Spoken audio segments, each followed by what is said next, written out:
দেখতে পাচ্ছ কি বিপদ? সকাল সকাল তোমরা ভাববে গ্লাস, বোতল, কাপ, এতে আবার জল ভরে সেগুলো আবার দেখাচ্ছে কেন? কারণটা কি বলো তো? সকালবেলা উঠে দেখছি জলের জার থেকে পুরো মানে চুয়ে চুয়ে চুয়ে চুয়ে জল পড়ে সারা ঘর, রান্নাঘর থই থই করছে। কি হয়েছে বলো তো? আমার যে 20 লিটারের জলের জারটা আছে তার নিচে যে ফিল্টারটা থাকে ওইটা হয়ে গেছে লিক, কোনো কারণে, বলতে পারবো না কেন। যাই হোক, এই দেখো এটা। সেই জন্য আমি সকালবেলা ঘুম থেকে উঠে তো মাথায় হাত, হে ভগবান এগুলো আমাকে পরিষ্কার করতে হবে। ঘর মুছে ঠুছে সব পরিষ্কার করলাম, তারপরে গিয়ে শান্তি হলো। তাই তোমাদের একটু শেয়ার করলাম।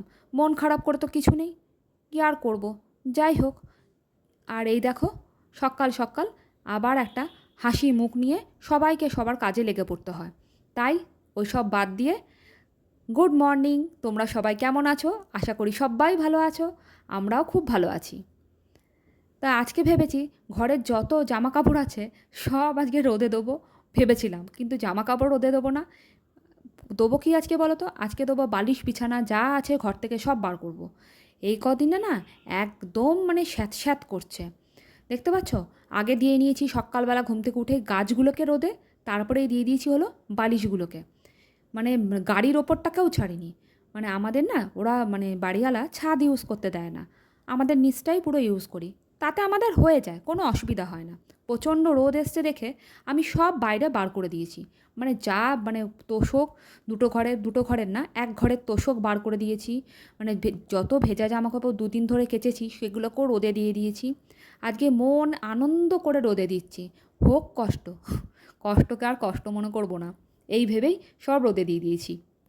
তাহলে চলো ঝটপট সব কাজকর্ম সেরে বেরিয়ে পড়তে হবে আবার একটু পরেই। কেননা গুনগুন আসছে আবার। গুনগুন বলতে আমার দিদির মেয়ে, তোমরা তো জানোই গুনগুন এখন এখানে কলকাতায় পড়াশোনা করছে, ভর্তি হয়েছে। তা যাই হোক, আমি মিঠি আর শুভ্রজিৎ 3জন বেরিয়ে পড়েছি। গুনগুনকে নিতে নিতে বেরোয়নি, বেরিয়েছে হলো আমাদের কয়েকটা জিনিসপত্র কেনার আছে, তোমাদের গিয়ে দেখাচ্ছি চলো। আর এই যে বেরিয়ে পড়েছি, কারণ অনেকগুলো কাজ নিয়েই বেরিয়েছি। এবার এখান থেকে বেরাবো হলো, বিশাল থেকে বেরিয়ে যাব হলো বাগুইহাটি। বাগুইহাটির মানে ওপারে, মানে এটা তো ভিআইপির ওপারে হলো বাগুইহাটি। এবার দুজনকে না মানে ওপারে গিয়ে গুনগুন নামলেই ওদের 2 বোনকে উঠিয়ে দেবো রিক্সায়, ওরা দুজনে ঘরে চলে যাবে। আর আমি আর শুভ্রজিৎ করবো কি, একটুখানি গিফট কিনতে হবে।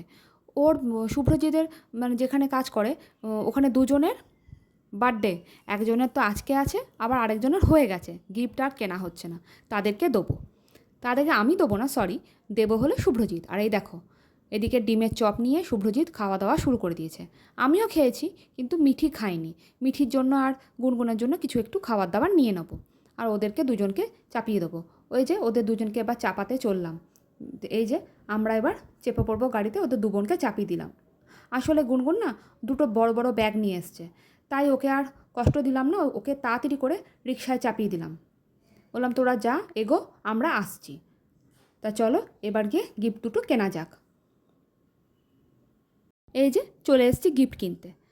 তা ওখানে গিয়ে বাগুইহাটিতে গিয়ে একটু দাঁড়িয়েছিলাম, গিয়ে দেখলাম এখনও ছেলে মেয়েগুলো জমায়েত করে রেখেছে। করবেই না বা কেন বলো? এখনও তো সেই বিচার পাওয়া গেল না, কী আর করা যাবে? জানি না এই বিচার কবে পাবে। আস্তে আস্তে সব ছেলেমেয়েগুলো হাঁপিয়ে পড়েছে, আর পুলিশ এখন সব মোড়ে মোড়ে পুলিশ দিয়ে দিয়েছে। দেখলাম আগের থেকে পুলিশটা এখন একটু বেশি হয়েছে।